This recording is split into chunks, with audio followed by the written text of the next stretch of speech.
oh man, you look outside, you see the weather today, all that beautiful sunshine, temperature going to be up in that 70-degree range, and you say, gosh, it's only March the 9th. We're set up. It's going to be a beautiful day all the way, and then it's going to stay like that for the next 3 months. And then you say, wait a second, Paul Pastelok, we live in Western Pennsylvania. That's not possible, is it? That doesn't typically happen too often around here. You're right. Our visit with Paul Pastelok from Accuweather this morning, presented by Marcus and Mack, voted best law firm and best personal injury lawyer 4 years in a row, and the best of Indiana County contest. You can visit them online at marcusandmack.com. So, Paul, I know that you are in the business of looking at weather patterns in addition to looking at what's coming up ahead, because those weather patterns help you to predict what's going on. And over the last, I'm going to say, 10 years, maybe, every spring seems to be especially wet and lead to an especially dry summer. And I don't know if that's the actual pattern, it just seems that way. But tell me what this year is going to be looking like in comparison to those most recent years. Yeah, Todd, you're correct. Actually, it's been very wet, and because of when you get higher soil moisture, most times in the springtime, the sun angle is getting higher, but it's not all the way there yet. Those two combinations doesn't bring you a consistently warm type of spring. And I think we're going to kind of follow suit a little bit here again this year. It looks coolish and some wet weather here in the middle part of the spring especially, and then we'll go into probably a little bit drier conditions over the summer. And I have been looking ahead at the summer, believe it or not, and it does look like it gets warmer, too. So we could be following that same trend again. Oh, boy. Yeah, and, of course, last summer it just stopped raining about the last week of July, and it didn't rain again until it seemed like November. And that can be a scary situation. If that pattern should hold long-term, of course, there are serious ramifications, aren't there? Oh, there is, and I can't tell you exactly if that's going to happen. I'm just in the beginning stages of looking at the summer forecast, but we know from the past when it gets dry like that, the rivers go down, the water tables go down. We got a lot of people that, depend on wells for their water, sometimes outside of towns and cities. And so it gets kind of dicey, So definitely a nervous thing. I don't like the way that's been going on here the last few years, but we're still kind of in that pattern a little bit. Hopefully it doesn't last as long, because what we're going into, the overall look, is what we call an El Niño. Most times with El Niños, we start to get a lot more moisture coming in from southern systems, and usually they're wetter. And so we could see a pattern develop as the summer and fall goes on of this El Niño pattern, which is unlike what we've been over the last several years, to bring us more moisture and shorten that whatever dry period that might come up. Yeah. Okay. So let's talk about what happens atmospherically when we get to the spring of the year. Spring begins, I think, on March the 20th, which would be a week from this Friday. What is actually happening to cause spring to occur on the heels of winter? Well, it's, you look at the overall, if you're talking about the weather, the overall pattern, we still continue to be dominated by this, what we call the polar vortex. It's been influencing our patterns since late November, and the weaker it is, believe it or not, the more disruption it causes. It causes more dips in the jet stream, more cooler air to come down, colder air, and storms to form.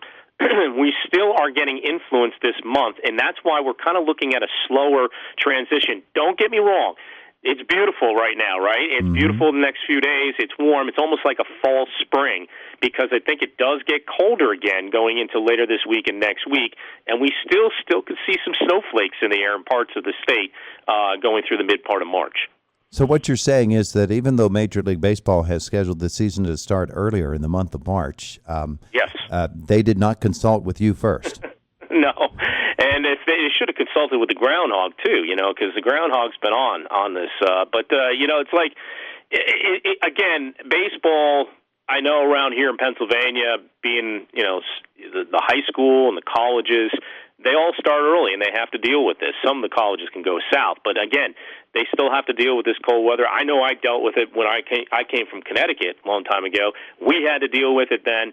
you just got to get through that March. And then, you get into April and May, it's not as bad, the cold air masses, but I still feel we're looking at some cool periods, some wet periods as well going through this spring. Yeah, it's interesting. I talked to a ball player who had our media day for our Heritage Conference baseball and softball teams, and he injured his knee in basketball season and had some knee surgery, and he said, they're telling me I can come back late in the season. I said, don't worry, you can probably fit it all in because so many games get postponed in March and April. Just a slower transition. I know we're seeing some mild weather now. This is a good time to get outside, maybe do some cleanup. A lot of sticks and, falling from trees from the winter, which was a pretty tough winter for us here in Pennsylvania. So maybe some good times to get out there if you can and do a little bit of that activity. I did some of that yesterday. So, but there is still more wind and cold and even some snow or sleet showers that could come on during the course of the middle of March. It seems like the month of May used to be a lot prettier than it is now. And it's almost, you can set your calendar by Memorial Day for the start of the really, really nice weather, the picnic season weather. The month of May has been a little bit brutal on us in recent years, too. Yeah, it has. And the thing is that, there's these dips in these jet stream. The jet stream has sometimes a hard time retreating quick enough. And a lot of it, believe it or not, folks, a lot of it is related to what's happening in the western U.S., okay? What happens in the east, a lot of it is being affected by what happens in the western U.S. We have drier conditions. They didn't have much snow in the southern Rockies, which is going to introduce higher pressure in that area building over the spring. And so the jet stream goes way up in the west, but then it dips back down in the east, and that's what brings us the cool air and the unsettled weather that we see at times in the east. And so if it was more flatness of the flow pattern, then it wouldn't be as harsh and bad. But you got to thank the western U.S. They're the ones that are kind of affecting us right now. Mm-hmm. And you mentioned El Niño earlier. Does that not begin in the west as well? It will. El Niño is it'll affect globally, and there are things that happen during El Niño. We feel this one is coming on fast.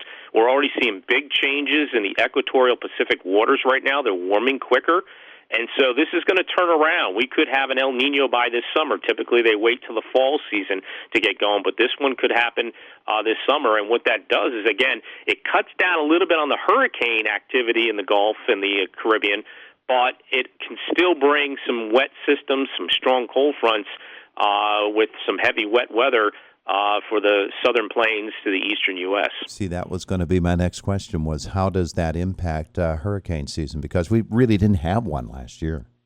Yeah, it does. Last year, we had the warm waters, but there was other things that influenced it that cut down the amount of storms that we saw, though we saw Melissa, I believe, that was pretty strong. Or was that Melissa? Or I forget. Yeah, I think it was Melissa that was pretty strong, and that had an impact. But, again, every season's different. The El Niño, what it does is it causes more disruptions in the upper-level winds, so the storms can't get going and form as easy.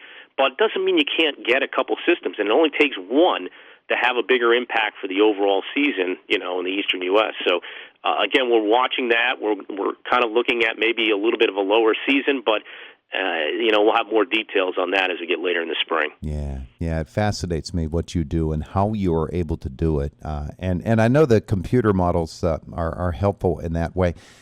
Do you use AI as much as it seems the rest of the world is using it? Is it changing your industry too? We're using the modeling that's coming out, AI, we're looking at it and testing it. It's had its periods where it's good and it's kind of off.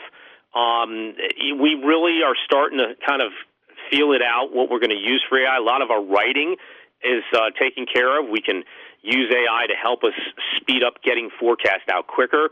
But there's still more research that needs to be done. I don't use all modeling with my forecasting. I like to do lots of comparisons of past years and similarities to the patterns then to what we see now to forecast in the future, because a lot of times forecast models, hey, they have a difficult time the next 5 days.